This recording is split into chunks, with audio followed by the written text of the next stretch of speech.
Hi, and welcome to the 10-Minute Food Truck Training Podcast. My name is Bill Moore. I am a food truck business trainer, author of Food Truck 101, Beginner to Winner, and the forthcoming book, Food Truck 201. This podcast is all about helping you start and grow your food truck business. All this week, I'm talking to Anro Asheron from Hot Dog Hustling out of Canada. He is a hot dog vendor, and I've known him for a number of years. Today, we're going to be talking about how Anro built his reputation. Does it ever feel like you're a marketing professional just speaking into the void? Well, with LinkedIn ads, you can know you're reaching the right decision makers. You can even target buyers by job title, industry, company, seniority, skills. Wait, did I say job title yet? Get started today and see how you can avoid the void and reach the right buyers with LinkedIn ads. We'll even give you a $100 credit on your next campaign. Get started at linkedin.com/results. Terms and conditions apply. All right, my name is Anro Asheron. I'm the owner-operator of Hot Dog Hustlin Incorporated here in Victoria, BC, Edmonton, Alberta, and Vancouver, BC. So you have how many different locations?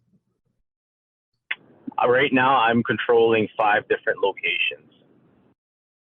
That's just... One in a different province, and then 2 and a few in the same province.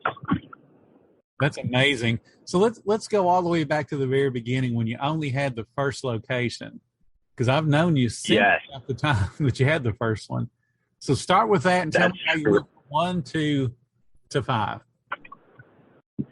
So I started in North Vancouver in 2015 of March, and I actually made a mistake in buying a brand new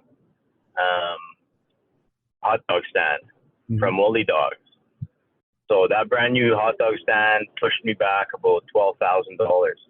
Wow. And I actually regret it till this day, because I could have gone a different direction by going used that was already inspected. Yeah, so that was a learning curve for me and my family, because it was a family business back then. And ever since then, I started buying used carts, and I found that the used carts were just a little bit off to becoming re-inspected by the island health or the health authority in my jurisdiction. So I just fixed them up, and then and kept going and kept buying used and kept upgrading them, and it was actually cheaper that way. I was just going to say, before we go too much farther, tell everybody your social media links, and if you have a website so they can kind of follow you as well. Yeah, so right now I'm actually working on a site called hotdoghustlin.com and hotdoghustlin.ca. So I've gotten both of those sites booked for our company, because we're going to need it, because we're going to be doing online ordering through our website now. Also, you can find me on Facebook via Hot Dog Hustlin and Instagram at Hot Dog Hustlin without a G at the end. That's about it for social media presence. All I do is update it on a daily basis on what I do and how I process all my foods. So it helps create a following with that consistency. Exactly. Consistency helps a lot. Oh, absolutely. It's the best way. Like I've actually lost focus in my own group just to make sure that all my guests and clients know where to find me. Yeah, that's, again, very, very important, because I can remember when you first started, I was amazed at how consistent you were at posting just to get people to come out to your hot dog stand. So absolutely. Kind of run me through a typical day for you as far as posting goes. What's the content? Are you doing lives? Are you doing just photographs, text? What I do is I actually record it first. I don't do live at all whatsoever, because live tends to go away in a few hours or a couple days. Okay. So what I do is I record it first, and then I'll post it on my personal page. That way all my followers on my personal page will know of what I'm up to.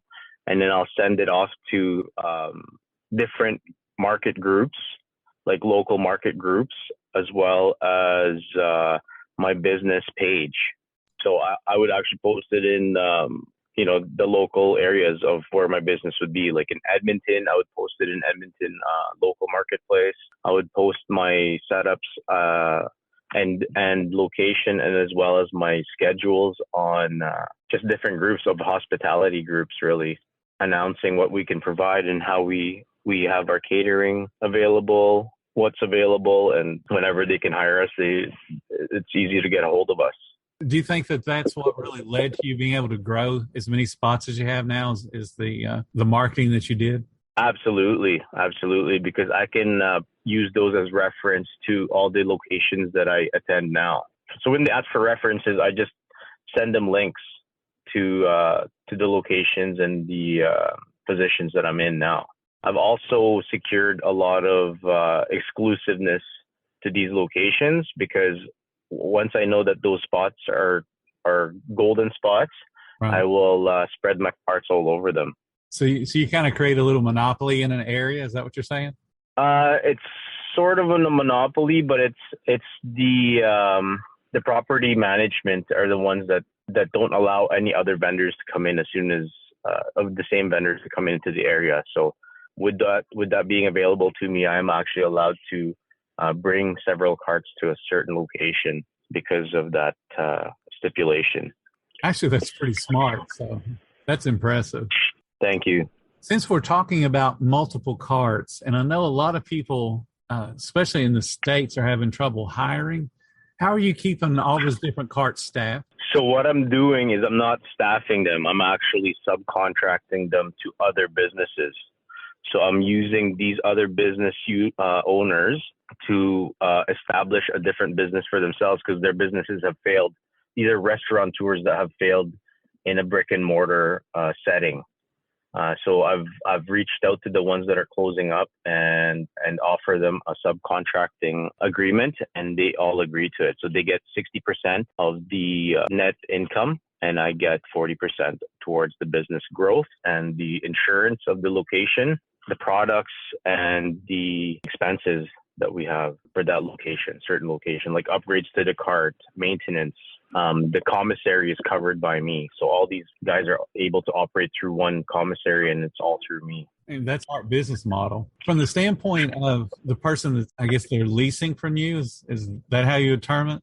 Pretty much. Yeah, I guess it's leasing from me, but it's more of a subcontract, because I didn't want to do a 50-50 partnership with them. I just wanted to do it because that gets a little messy when I involve them into my business. So what I did is I hired their business under my umbrella to be in those spots and positions, because those spots are specifically just for Hot Dog Hustlin Incorporated. So the folks that are doing this, are they happy with the agreement and making good money, do you think? Oh, absolutely.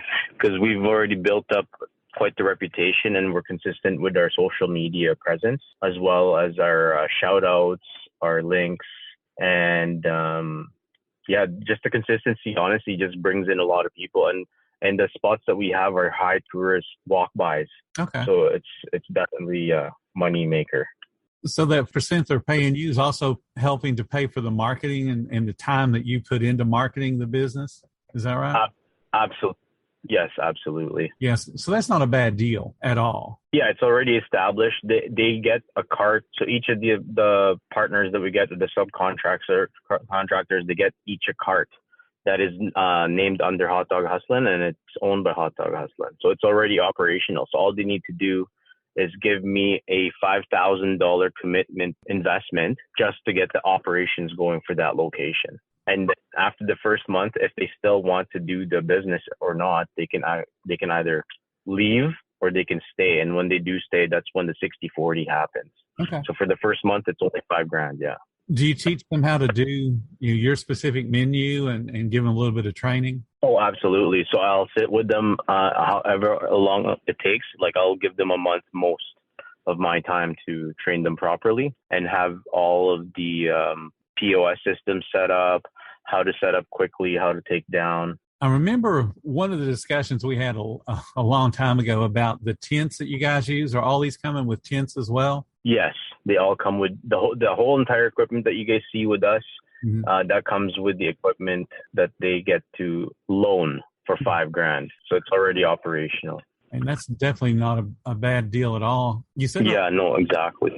You said a lot of people that you're approaching have been, closed restaurants and that type of thing. Is that the only kind of people that are doing this with you as subcontractors, or is it just any walk of life? Yeah, pretty much people that also want to experience street vending will get into it. Again, they have to go through the process of getting their food safe for sure, guaranteed certificate. And then, they'll be able to lease my cart for a certain location. I've also made a closing deal with Staples Canada, so I'm actually able to open all throughout Canada, anywhere in Canada, just as long as it's in Staples parking lot location. Well, that's amazing. And what you're describing all started from a single hot dog cart. Yes, sir. Absolutely. It did. And really not all that long ago either. No, it was about 7 years ago.